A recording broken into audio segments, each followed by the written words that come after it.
નમસ્કાર મિત્રો, સ્વાગત છે તમારું અમારી યુટ્યુબ ચેનલમાં। મિત્રો, ગુજરાત સરકારના નાણાં વિભાગ દ્વારા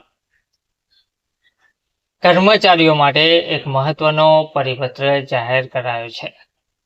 પેન્શન વિભાગ દ્વારા આ એક પરિપત્ર જાહેર કરવામાં આવ્યો છે। નાણાં વિભાગે 29/1/2025 રોજ આ જાહેરનામું પ્રસિદ્ધ કરવામાં આવ્યું છે, જેમાં નાણાં વિભાગના તારીખ 24/12/2024 જાહેરનામા ક્રમાંકથી સામાન્ય ભવિષ્ય નિધિ ઉપર તારીખ 1/10/2024 થી તારીખ 31/12/2024 સુધી 7.1% લેખે વ્યાજ દર નક્કી કરવામાં આવેલ હતા।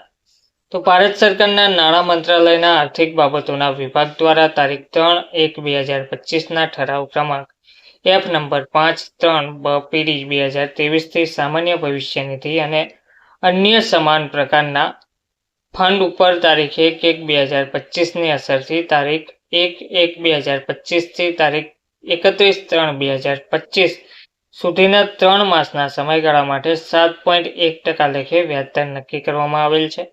તે મુજબ રાજ્ય સરકારના કર્મચારીઓ માટે પણ સામાન્ય ભવિષ્ય નિધિની જમા શુલ્ક ઉપર તારીખ 1/1/2025 અસરથી તારીખ 1/1/2025 થી તારીખ 31/3/2025 સુધીના સમયગાળા માટે 7.1% લેખે વ્યાજદર નક્કી કરવામાં આવેલ છે। તો ગુજરાતના રાજ્યપાલશ્રીના હુકમથી અને તેમના નામે પેન્શન અને તિજોરી વિભાગ નાણાં વિભાગ દ્વારા આ જાહેરનામું પ્રસિદ્ધ કરવામાં આવેલ છે, જેની નોંધ લેવા વિનંતી છે। ધન્યવાદ।